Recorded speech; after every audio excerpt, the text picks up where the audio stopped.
think I'm about to get fired. Because they just put a random meeting on my calendar with HR. Girl, I know what that means. If you're black and you have an office job, okay, especially if you work in tech and you feel like something is going on at your job, don't let anybody gaslight you. We are being targeted for termination. I had a situation in my job about 2 months ago, okay? Mind you, I've been working for this company going 3 years, okay? 3 years in December. I've never had a bad performance review, okay? So I was going into one of these, monthly performance review. I was really not expecting anything out of it. Out of a sudden, they started talking about my performance review. They're like, oh, you had terrible performance review this month. Your quality is very low, blah, blah, blah, blah, blah, blah, blah, blah, blah. And I'm just like watching, I'm like, this does not feel right. Mind you, this is the first time ever I'm having a situation where my quality is low. So they kept on talking about how bad my quality was for that month for almost 20 minutes. Then, out of nowhere, we're going to have to put you on an improvement plan. I'm like, I beg your pardon? They're like, yeah, we have to put you on an improvement plan for 3 weeks, and we're going to see how it's going to go from there. I'm like, this cannot be serious, especially because my performance review, my quality from last month was 100%, and my quality for the month before that was 98%. And I'm just sitting there listening to this guy tell me that my quality dropped at 86%. And I'm like, my quality dropped at 86%. Just like that. And just like that, you want to put me on improvement plan. And they said, well, we're going to have to monitor everything you do for the next 3 weeks. We have to check your quality. We will have to follow up with you. We're going to see if there's anything that comes up. We will send you feedback and all that stuff. I was like, okay. So on the first week, I talked to my team lead and I was like, can I get all the feedback that was used to actually, quantify my quality? And he was like, yeah, of course. He sent it to me. And I was reviewing all the feedbacks that they sent me. And I'm like, this is like nitpicking stuff. There's literally nothing major in these feedbacks. Their answer was process is process. I was like, okay, process is process. That's the answer. Process is process. Okay, cool. Now here's where it gets funny. First week goes by 100%. No problem. Second week goes by 100%. And third week goes by 100% still. And I'm like, can we just like close this thing already? And my team lead was like, yeah, I'm going to talk to the managers. My team lead gets back to me, is like, okay, they said, although your quality is perfect, they have noticed a drop in your productivity. And I'm like, y'all can't be serious right now. Now my productivity is a problem. I'm like, okay, what if I cannot match productivity with quality? What's going to happen if you are not able to satisfy? They might have to let you go. I was like, So eventually these 2 weeks passed and both my quality and productivity was at a high level. So they really had nothing to use against me at that point, right? Anyways, they did not get back to me for another, I think, 2 weeks.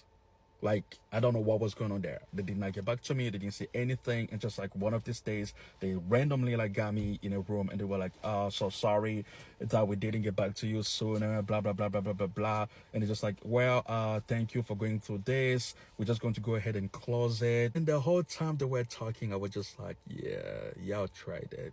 Y'all tried it. Y'all thought you were going to get me out like that. Hi everyone, welcome back to the channel. Today we are diving into this viral claim that 3,000 women lost their job.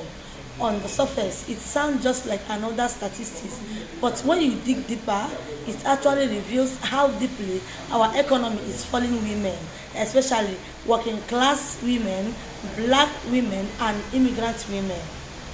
So I just came across a content creator talking about how and why Black women are being laid off from their corporate jobs in such large numbers. And she says it's because they never wanted us there. And that is so true. You guys, I used to be an accountant. I've worked in the corporate space and I've worked in the government space. They don't want us there. You know, when I used to get hired by jobs and shortly after I started, it would just be weird vibes.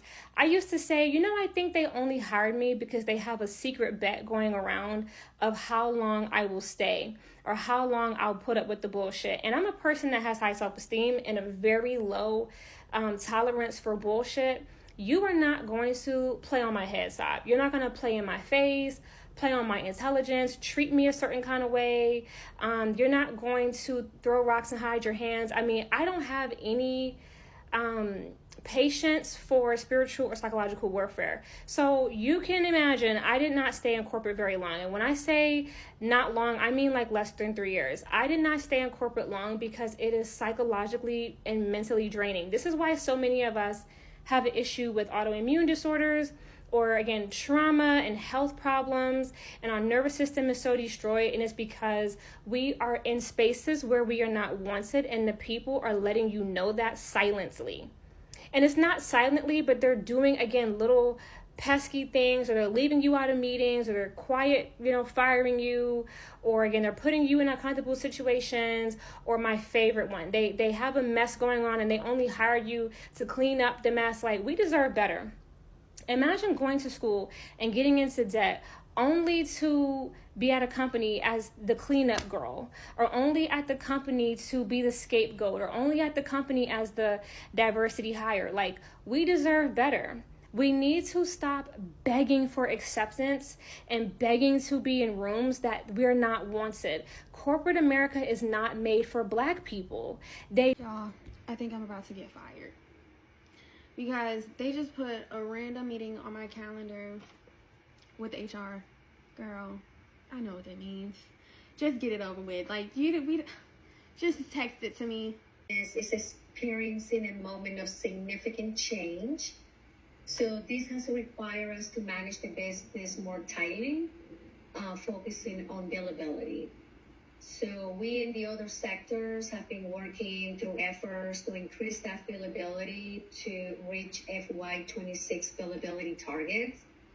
And so we're continuously evaluating your location, or the expertise, or the years of experience, right?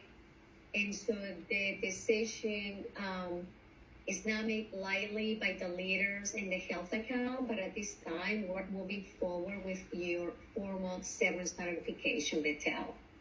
And so now I am going to have Adam discuss the next steps, right? And for would be on August 18th, which would be 10 business days from today.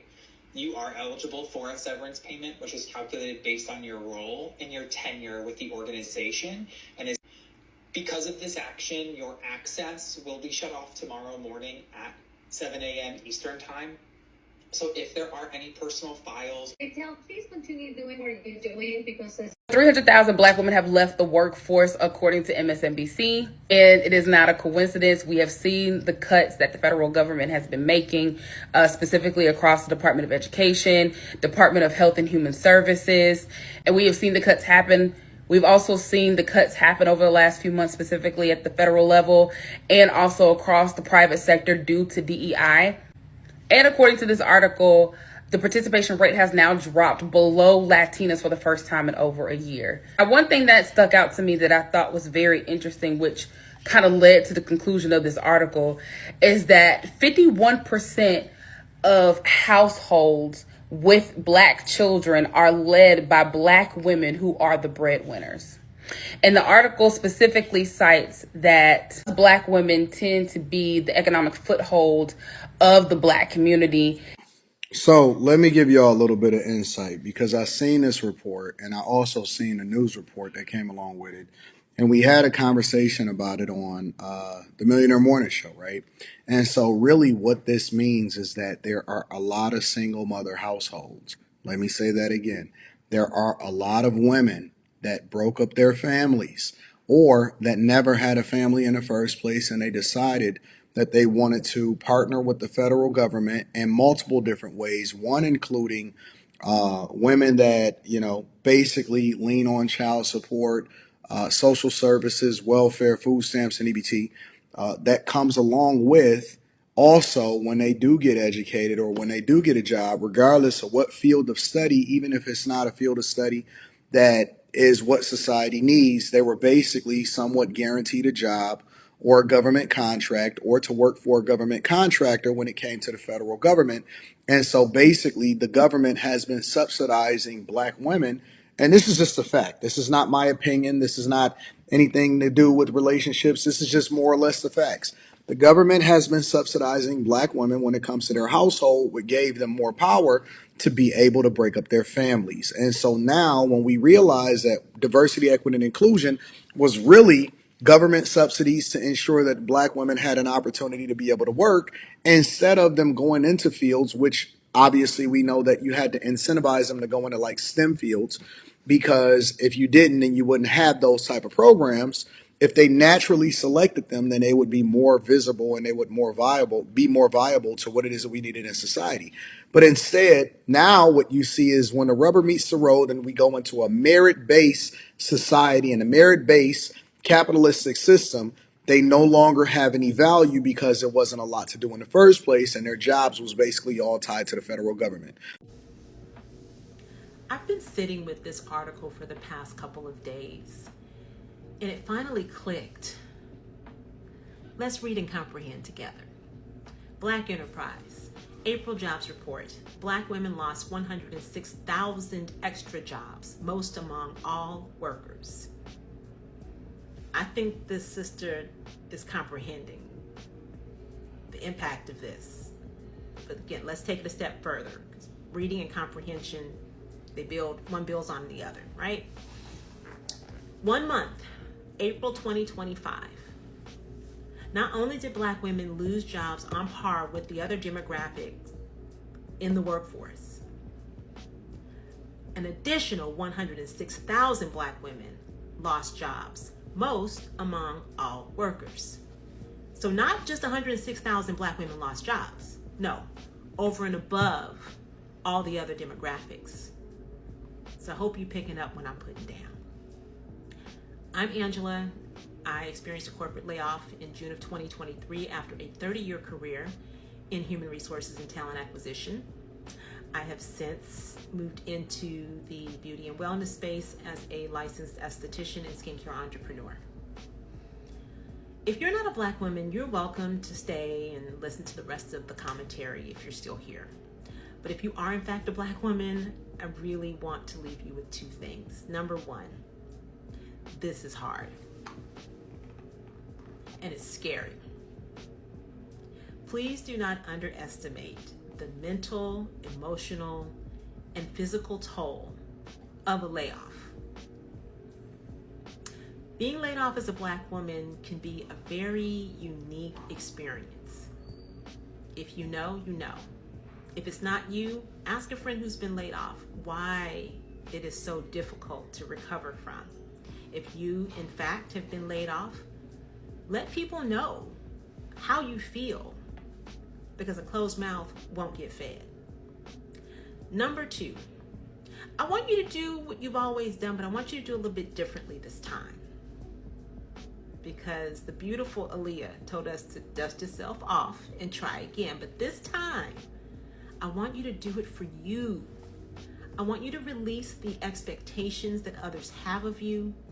I want you to do something for you. And it may just be 1 day a week or 2 days a week, whatever you can handle at this time, and allow it to grow. Do not underestimate what we call pink collar jobs. Beauty is a $1 billion industry. There's enough for you to get a slice. Go back to school, get your cosmetology, aesthetics, barber, nail license. Do something. Go get that certificate in floral design, nutrition, fitness, yoga certification, Pilates certifications. Get up and do something. I'm seeing too many TikToks of us just paralyzed by fear and doubt and uncertainty when it's truly a lack of security. Jobs are not going to keep us secure any longer. You got to build that security from the inside out. It's never going to be a 100% secure situation. And what you do next may not only save you, but it could save the next sister. Kudos to all y'all out there still holding it down in corporate. I love to see it. And I want you to take very good care of yourselves. Allow us who've made those transitions to take good care of you too. this is very real, and it really hit home. And I'm very grateful for being able to make the pivot that I've made. And I want to encourage you to do the same. I just got let go from my job as part of organizational shifts and return to office. As you guys know, I have been a remote employee for the past 5 years, really since the beginning of the pandemic. And I'm crying not because I'm sad that I got let go. Obviously, the instability of losing an income always sucks. What sucks most about being let go is somebody taking control out of your hands. I always preach internally and here at home that we have got to be the people in the driving seat of our futures, of our careers.